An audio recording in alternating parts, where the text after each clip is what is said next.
തദ്ദേശ തിരഞ്ഞെടുപ്പിലും പാർലമെന്റ് തിരഞ്ഞെടുപ്പുകളിലും യു.ഡി.എഫിന് വലിയ മേൽക്കൈയുണ്ടാവുകയും എന്നാൽ നിയമസഭാ തിരഞ്ഞെടുപ്പിൽ യു.ഡി.എഫിനെ കൈവിടുകയും ചെയ്യുന്ന റാന്നിയുടെ 2 പതിറ്റാണ്ടായുള്ള ചരിത്രം തിരുത്തിയെഴുതാൻ KPCC general secretary advocate Pazhakulam മധുവിനെ തിരഞ്ഞെടുപ്പ് ഗോദായിലിറക്കി യു.ഡി.എഫ്. റാന്നി മന്ദിരപ്പടിയിൽ നിന്നും റോഡ് ഷോയോടെയാണ് പഴകുളം മധു തെരഞ്ഞെടുപ്പ് പ്രചരണത്തിന് തുടക്കം കുറിച്ചത്. റാന്നിയിൽ യു.ഡി.എഫ് പ്രവർത്തകർ ആവേശോജ്വലമായ സ്വീകരണമാണ് നൽകിയത്.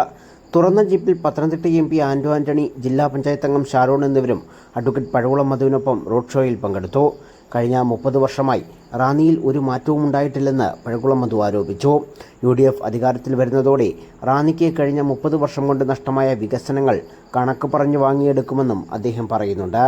യു.ഡി.എഫ് സ്ഥാനാർത്ഥിയായി പഴകുളം മധു എത്തുമ്പോൾ സിറ്റിംഗ് എം.എൽ.എ ആയ പ്രമോദ് നാരായണനാണ് എൽ.ഡി.എഫിൻ്റെ തുറപ്പുചീട്ട്.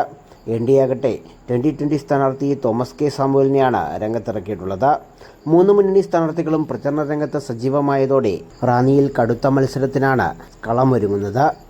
News bureau, Pathanamthitta.